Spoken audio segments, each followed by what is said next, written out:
After 2 years of sourcing and creating wines, we were able to release our first bottle of wine. And we started. So cool. Oh, so cool. And we started literally on the front porch of this building, of our production facility, the crush pad. We used to open every Saturday morning. I'd put out the tables and chairs and we'd invite people. So this was kind of your tasting room? This was the tasting room before the actual tasting room.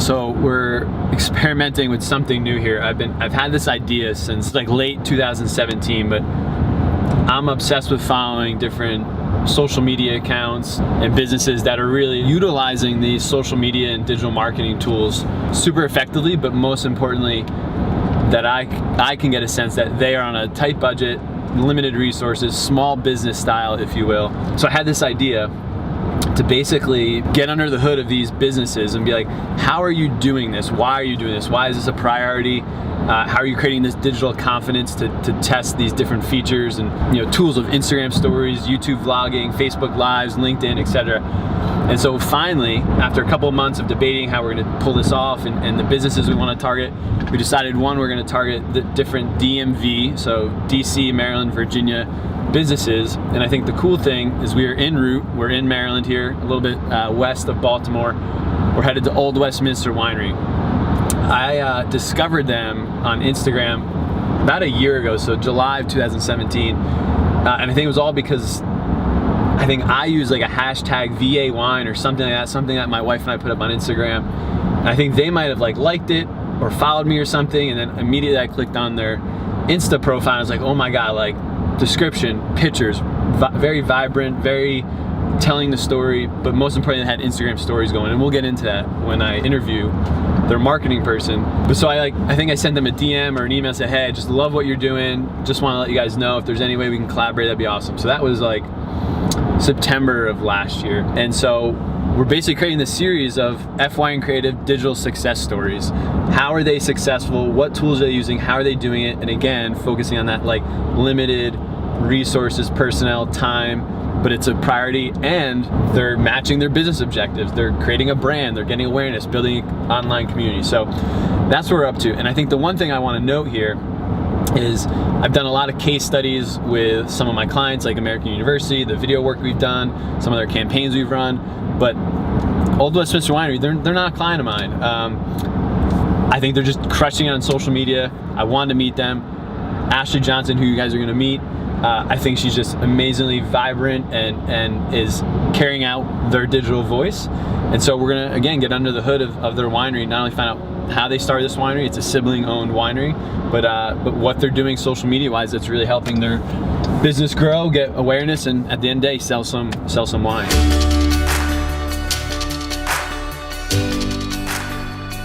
All right, so we're here for FYN Creative Digital Success Stories. We're about to meet Ashli Johnson, Marketing Director of Old Westminster Winery, so let's go. Ashli, what's up? Hi, Kevin, how are you? Thank you so much for doing this. I've been dying to do a digital success story, and like I said, I've been following you guys for a little bit over a year, and I think I love what you guys are doing to tell your story, use every single social media tool under the sun, but I think what I'd like to start out with is, where the heck are we in Maryland? I've never been to this part of Maryland. I know you're west of Baltimore, but tell us where we are, and then we can get to the history of Old Westminster Winery. Absolutely, I'd love to show you around. Cool.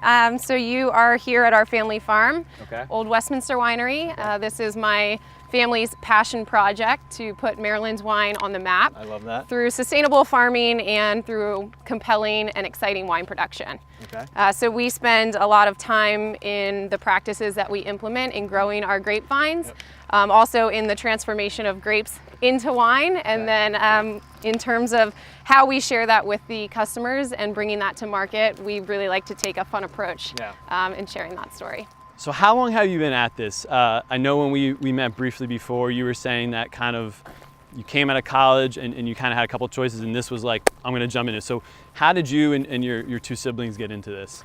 In 2009, the three of us were in college. Oh, that far back. I thought it was like 2013. Yeah, 2009 is when we originated. So the three of us were in college. We're all 17 months apart, and my sister at the time was declared a chemist degree. My brother was business. Yeah, sure.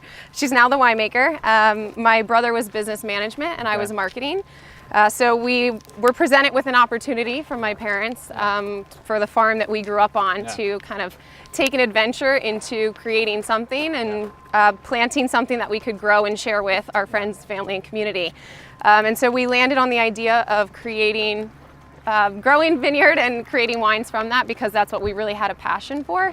And it really fit our skill sets and what we had interest in doing. So 2 years of research. We planted the vineyard in 2011, and we haven't looked back since. Let's just stop here real quick. So, you know, we drove up this nice piece of property. I was stunned how beautiful this part of Maryland is, but kind of where are we? This looks more farming field. These are your vines. That's your tasting room. But kind of explain the layout here. And I think behind us might be your family home or family barn or whatever. Yep, so absolutely. Like, where are we? It's a 17-acre farm. It was a retired juniper nursery when we moved here. So we were able to plant the vineyard. The vines are behind us. We have several different varieties, a blend of white varieties and red varieties that we grow here on this property. Gotcha. Well, let's take a walk there. I'm very curious what's going to put Old Westminster Winery and Maryland wine on the map, and like what grapes, what vines and conditions, like what's working here for you guys right now, you know, 3, 4, 5 years in? I think the most fun part about creating wine in Maryland is that Maryland's wine industry is a young industry. So we have so much experimenting that we are able to take advantage of in terms of what has been grown here before and the styles that have been made.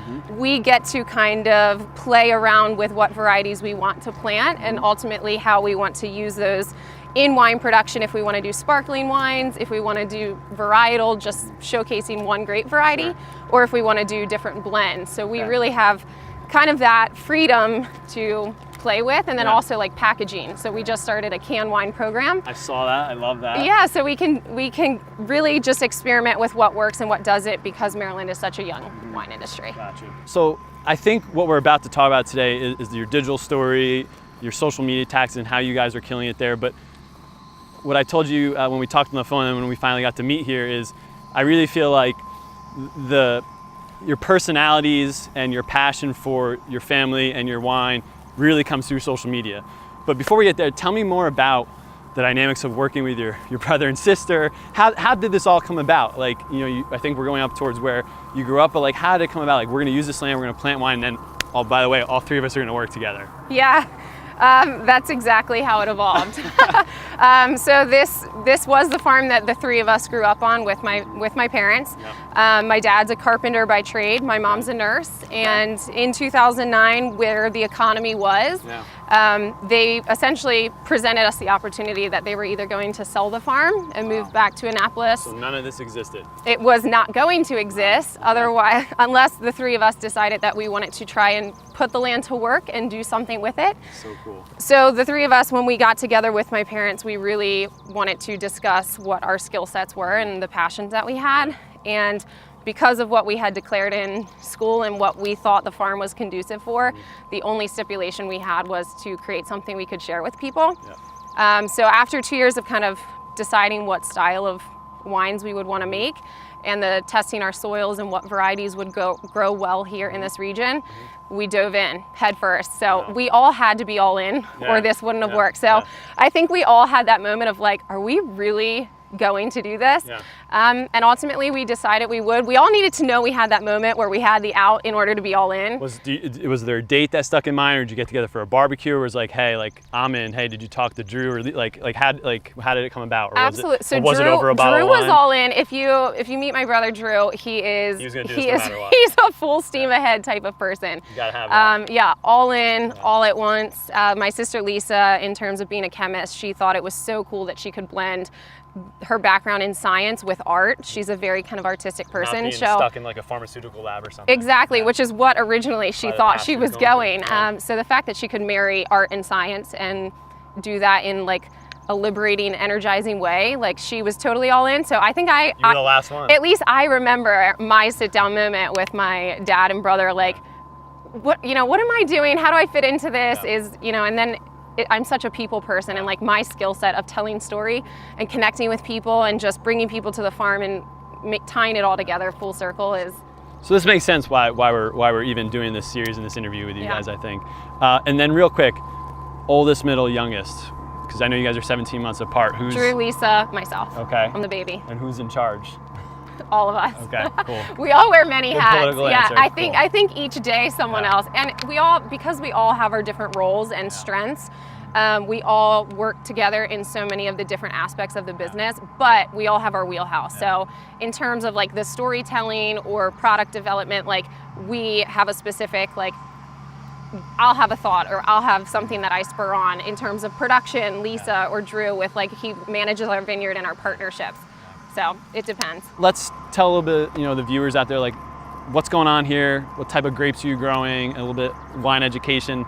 And then we can really dive into like what you're actually marketing then. So I'll follow you. Where do you want to show us? What do you think we should show the viewers? Yeah, absolutely. So here on the farm, it is a 17-acre farm. Okay. We have about 8 acres planted with grapevines. These are our Chardonnay blocks. Okay. We have a mixture of white grape varieties as well as red grape varieties that we grow. Okay. So the white grape varieties that we grow are Chardonnay, Albarino, which is a Spanish aromatic white grape variety that we love.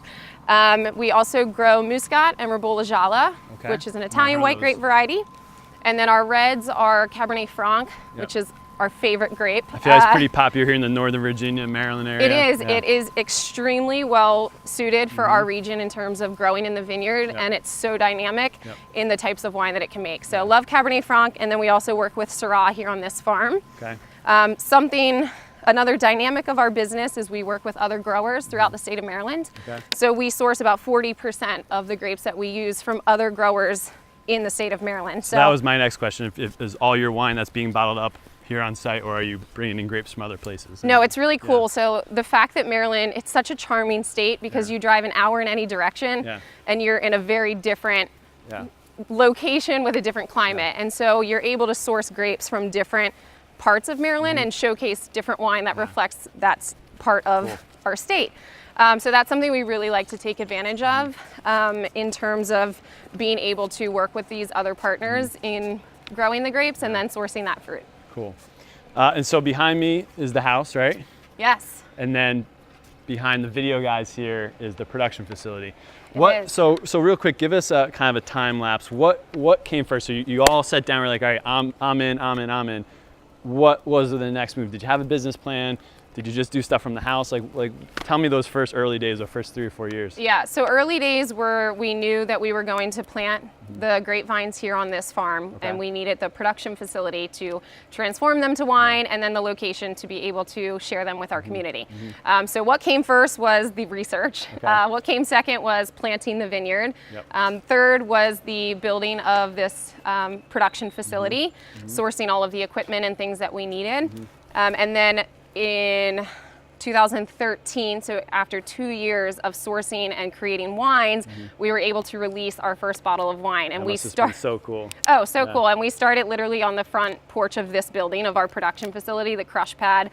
We used to open every Saturday morning. I'd put out the tables and chairs and we'd invite people. This was kind of your tasting room. This was the tasting room before the actual tasting room. People would use our family home for the restroom, and it is like totally we have people that still come and they're like, I remember when we would drive up your home's like driveway and use your parents' bathroom. So cool. That's kind of the original start. So 2013 was when we first started to sell wine here on the farm. So full circle. I remember it was sometime last year when I started connecting with you guys on Instagram, and this is why we're even interviewing, because I really think that you're telling the story before, during, and after of everything. Before, during, and after each season, before, during, and after of a new product line. But I remember seeing, I think it was an Instagram story where you said like new slab or new expansion coming. Was that the tasting room, or was that here? That was this production facility. So last year, the original production is a 40 by 60 building. We tripled the size with the expansion on the back last August. So you probably jumped on in 2017 when we were making that expansion. So now we've been able to triple our capacity in terms of production.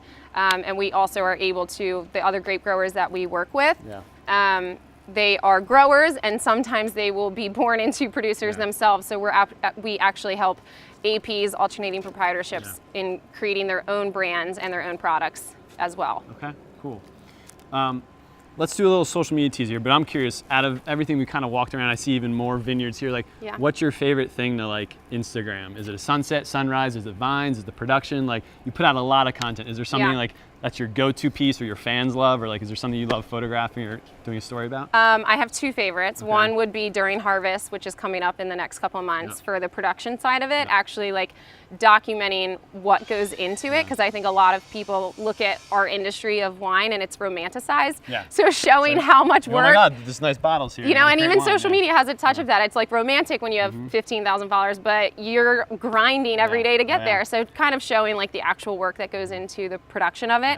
And then the flip side of it, my other favorite is the tasting room, when we have people there enjoying the product. So like full circle of just then being able to see people smiling and enjoying the wines that we're making. And that's come back to how we started the story. Like, you wanted something that you could share and have a community. Yeah, community is like my ultimate focus point. Cool, and I think you guys are doing well at that.